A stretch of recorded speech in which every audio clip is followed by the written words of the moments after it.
Thyroxine hormone का। तो thyroxine hormone के बनने के लिए हमें मेनली दो चीज़ की रिक्वायरमेंट होती है, एक तो आयोडीन और दूसरा टायरोसिन अमाइनो एसिड। अभी हमने जब फॉलिकल का स्ट्रक्चर देख रहे थे तब उसमें हमने देखा कि जो फॉलिकल के अंदर कोलोइड मटेरियल प्रेजेंट है उसके अंदर थायरोग्लोबुलिन मॉलिक्यूल प्रेजेंट है। ठीक है, थायरोग्लोबुलिन मॉलिक्यूल किस चीज़ का बना हुआ है? टायरोसिन अमाइनो एसिड का। तो हमारे पास टायरोसिन अमाइनो एसिड तो है फॉलिकल के अंदर, रिक्वायरमेंट किस चीज़ की है? आयोडीन की। तो यहाँ पर फर्स्ट स्टेप आता है iodide trapping in the thyroid gland. कहाँ से ट्रैपिंग होगी? बाहर का जो एक्स्ट्रा सेलुलर फ्लूइड है वहाँ पर आयोडीन की कंसंट्रेशन ज़्यादा है और अंदर की तरफ आयोडीन की कंसंट्रेशन कम है।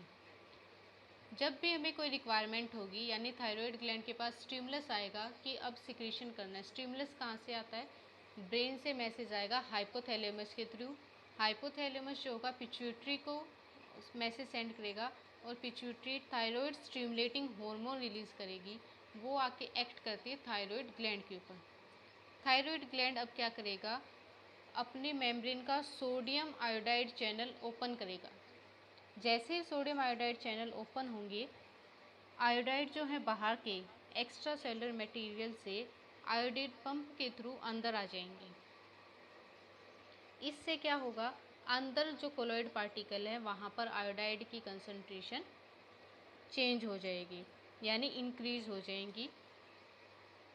उसके बाद जैसे हमने आयोडाइड ट्रैपिंग कर लिया, उसके बाद स्टेप आता है ऑक्सीडेशन ऑफ आयोडाइड और binding to the tyrosine. I2 negative की फॉर्म में हमें आयोडीन मिलता है जिससे ऑक्सीडाइज होकर वो चेंज हो जाता है I3 नेगेटिव के अंदर। अब जब I3 नेगेटिव प्रेजेंट हो गया तो परऑक्सीडेज और H2O2 की प्रेजेंस में ये आयोडीन क्या करेगा? टायरोसिन के साथ में बाइंड कर देगा। टायरोसिन रेजिड्यू थायरोग्लोबुलिन प्रेजेंट है, इसके साथ में आयोडीन का जो एडिशन हो गया। एडिशन होते ही जब एक आयोडीन का एडिशन हुआ तो इसने फॉर्म कर दिया मोनो आयोडोथायरोसिन। उसके बाद जब दो आयोडीन ऐड होंगे तो यहाँ पर बना देगा ये डाई आयोडोथायरोसिन। एक मॉलिक्यूल ऐड हुआ तो मोनो आयोडो, दो होंगे तो डाई आयोडो। यहाँ पर इसके बाद थर्ड जो स्टेप आती है कपलिंग रिएक्शन या फिर इंट्रासेलुलर ऑक्सीडेशन। मोनो और डाई बन गए, अब इनके बीच में कपलिंग होगी। अगर मोनो प्लस डाई यानी इसके अंदर एक आयोडीन है, इसके अंदर दो आयोडीन है, दोनों मिलकर क्या बना देंगे? 3 आयोडीन, तो हार्मोन बनेगा हमारे पास T3। अगर यहाँ पर डाई आयोडो, यहाँ पर भी डाई आयोडो यानी दोनों आयोडीन मॉलिक्यूल रिएक्ट करेंगे तो हमारा यहाँ पर बनेगा T4। थायरोग्लोबुलिन मॉलिक्यूल के साथ में जब ये ऐड करते हैं तो हमारे पास हार्मोन सिंथेसाइज हो गया, T3 भी हो गया और T4 भी हो गया। यहाँ पर भी जो होगा आयोडीनेज एंजाइम काम करेगा और T3 और T4 की फॉर्मेशन कर देगा। इसके बाद में रिलीज एंड रिसाइकलिंग, हार्मोन की सिंथेसाइज हो गई। सबसे पहले आयोडाइड ट्रैपिंग हुआ, आयोडाइड पंप के थ्रू अंदर की तरफ इसने मूव कर लिया। उसके बाद में ऑक्सीडेशन हुआ आयोडाइड का, ऑक्सीडेशन के होने के बाद टायरोसिन के साथ में अटैच हो गया और मोनो आयोडोटायरोसिन डाई आयोडोटायरोसिन बन गए। अब इन दोनों के बीच में कपलिंग होगी, मोनो और डाई मिलते हैं तो ट्राई बनेंगे, डाई और डाई मिलते हैं तो टेट्रा बनते हैं। उसके बाद यहाँ पर T3 जो मॉलिक्यूल होता है वो बहुत ही लो कंसंट्रेशन में बनता है और T4 जो होता है वो हाई कंसंट्रेशन में बनता है। रिलीज एंड रिसाइकलिंग, उसके बाद थायरोग्लोबुलिन मॉलिक्यूल T3 या फिर T4 जो होंगे वो रिलीज़ हो जाएंगे। रिलीज़ होने के बाद में जहाँ पर इन्होंने एक्ट करना होगा वहाँ पर हो जाएगा प्रोटियोलिसिस। थायरोग्लोबुलिन मॉलिक्यूल इनसे अलग हो जाएगा, T3 और T4 मॉलिक्यूल अलग हो जाएंगे और ये हार्मोन जो होंगे टारगेट सेल के साथ में बाइंड कर लेंगे और वहाँ पर अपना एक्शन परफॉर्म करेंगे।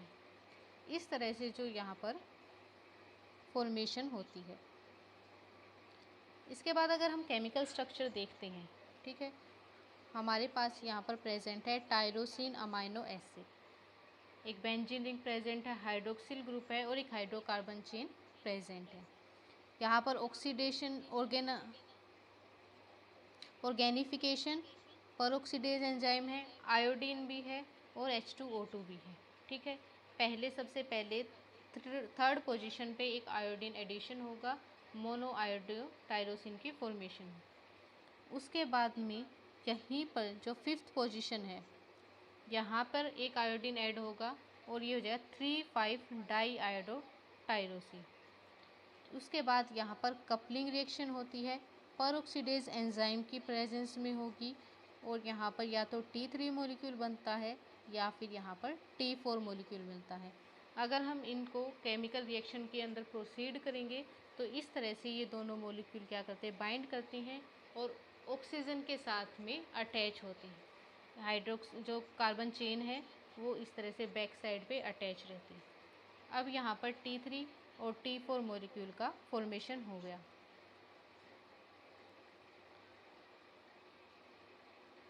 इसका अगर हम एक ओवरव्यू देखते हैं तो ये स्टार्ट कहाँ से होता है। सबसे पहले यहाँ देखिए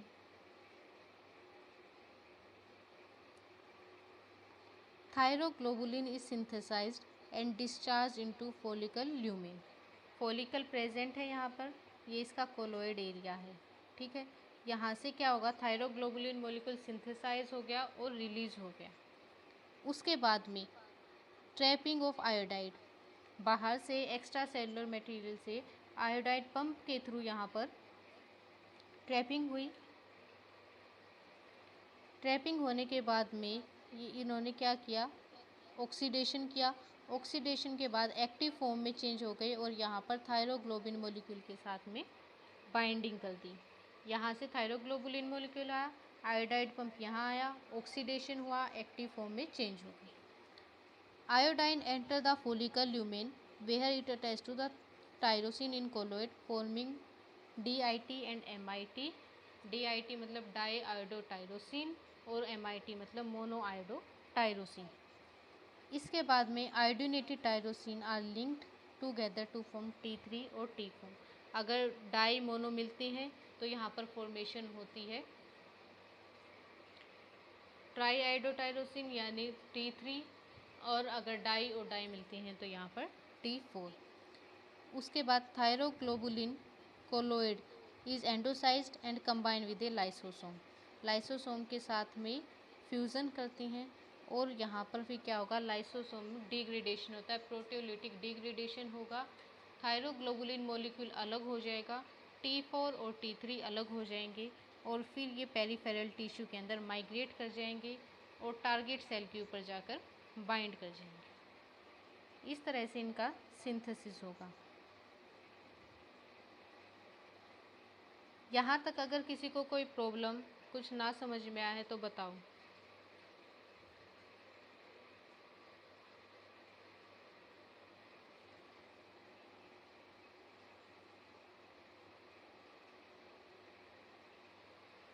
इसके बाद हम बात करते हैं function of thyroxine and triiodothyronine यानी T3 और T4 के फंक्शंस की। यहाँ पर जो थायरोक्सिन हार्मोन है वो दो मेन फंक्शन परफॉर्म करता है। एक होता है BMR और दूसरा होता है मेटामॉर्फोसिस। BMR मतलब बेसल मेटाबॉलिक रेट और मेटामॉर्फोसिस जब लार्वल फॉर्म अडल्ट के अंदर चेंज होती है, that process is known as metamorphosis. सबसे पहले बात करते हैं BMR की, basal metabolic rate. Basal metabolic rate के अंदर क्या होता है, सबसे पहले बेसल मेटाबॉलिक रेट होता क्या है, जब हमारी बॉडी रेस्टिंग स्टेज में होती है, ठीक है, तब भी हमारी बॉडी जो होती है मेटाबॉलिक एक्टिविटी को रेगुलेट करती रहती है, यानी मेटाबॉलिक एक्टिविटीज़ जो है वो कंटिन्यू रहती हैं। उन मेटाबॉलिक एक्टिविटी को प्रोसीड करने के लिए हमारी बॉडी जो कैलोरीज यूज़ करती है यानी एनर्जी यूज़ करती हैं, उस अमाउंट ऑफ एनर्जी को हम बोलते हैं BMR यानी basal metabolic rate. That amount of energy which is expended to keep our body active during the resting stage. उस अमाउंट ऑफ एनर्जी को हम बोलेंगे बसल मेटाबॉलिक रेट। ये जो बसल मेटाबॉलिक रेट जो है जब इंक्रीज़ होता है तो सारी मेटाबॉलिक एक्टिविटी इंक्रीज हो जाती हैं, ज़्यादा से ज़्यादा एनर्जी एक्सपेंड हो जाती है, सारी कैलोरी बर्न हो जाती है। जब बेसल मेटाबॉलिक रेट लो होता है तो हमारी मेटाबॉलिक एक्टिविटी जो होगी वो लो होती है। तो थायराइड हार्मोन जो होगा वो बसल मेटाबॉलिक रेट को कैसे कंट्रोल करता है और बसल मेटाबॉलिक रेट के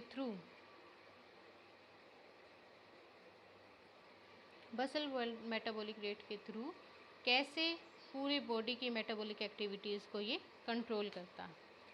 सबसे पहले thyroxine control the BMR bye it's cholinergic effect.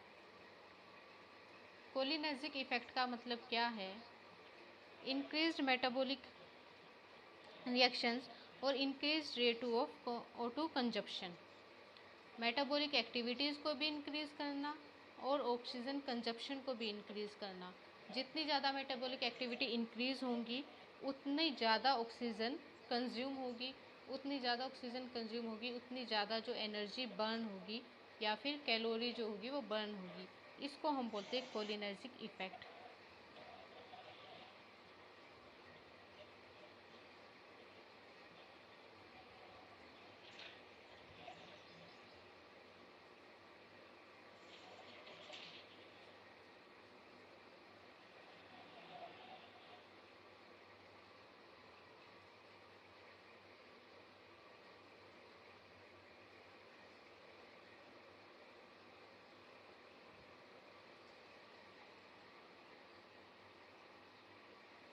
इसको हम बोलते हैं कोलिनर्जिक इफेक्ट। ठीक है, जैसे जैसे मेटाबॉलिक एक्टिविटी इंक्रीज़ होगी, ऑक्सीजन कंजप्शन इंक्रीज़ होगा, एनर्जी बर्न होगी, हमारी जो बॉडी की एक्स्ट्रा फैट है या फिर जो बॉडी की स्टोर्ड एनर्जी है वो यूज़ हो जाएगी।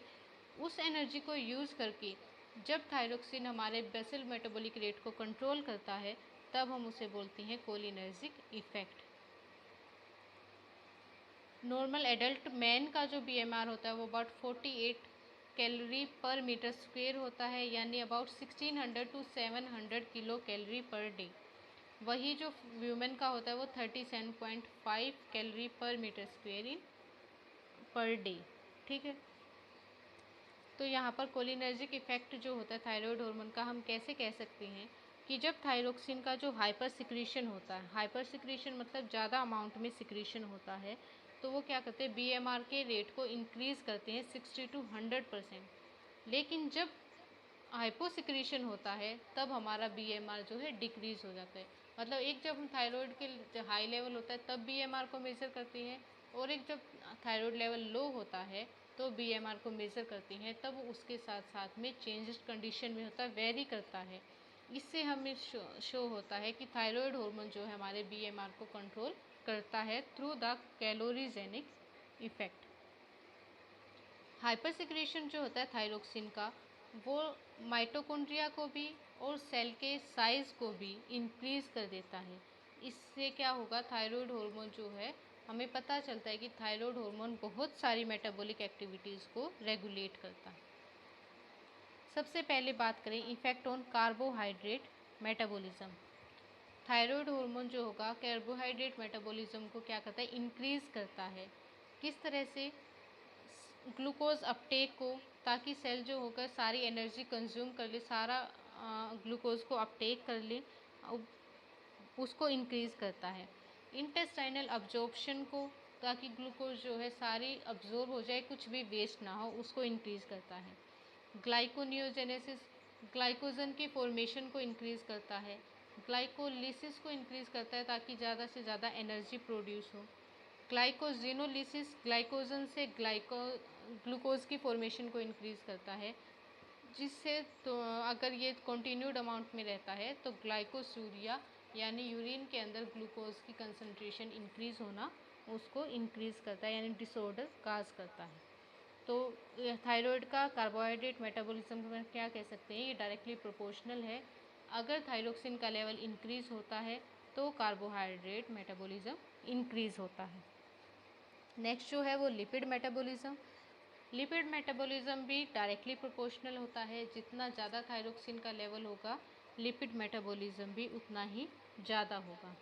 ये क्या करता है, लाइपोलाइसिस, एडिपोज टिश्यू के अंदर जो लिपिड स्टोर होके रहते हैं उनको लाइपोलिसिस करता है, यानी ब्रेक डाउन करता है और फ्री फैटी एसिड को रिलीज़ करके ब्लड के अंदर उनकी कंसंट्रेशन को इंक्रीज़ करता है। जैसे ही फ्री फैटी एसिड का ब्लड के अंदर कंसंट्रेशन होता है तो उनके अंदर क्या होगा, ऑक्सीडेशन इंक्रीज होता है, और फैटी एसिड का जब ऑक्सीडेशन होता है तब एनर्जी रिलीज़ होती है, तो हमारी बॉडी को ज़्यादा से ज़्यादा एनर्जी सप्लाई होती है।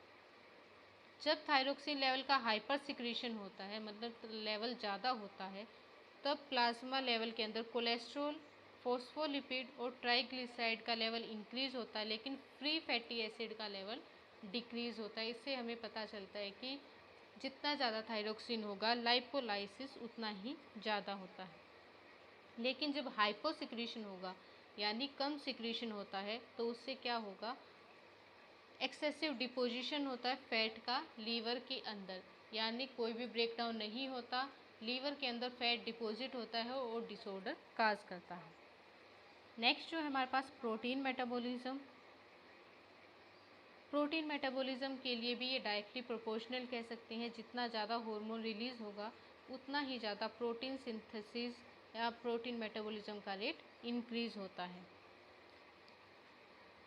अगर ये एक्सेसिव अमाउंट में हो, बहुत ज़्यादा हाइपर सिक्रीशन हो, तो ये क्या करता है, यूरिन के अंदर नाइट्रोजन की कंसंट्रेशन को इंक्रीज़ करता है और नाइट्रोजन का जो लेवल है वो बॉडी के अंदर इम्बैलेंस हो जाता है, जिससे डिसऑर्डर काज करता है।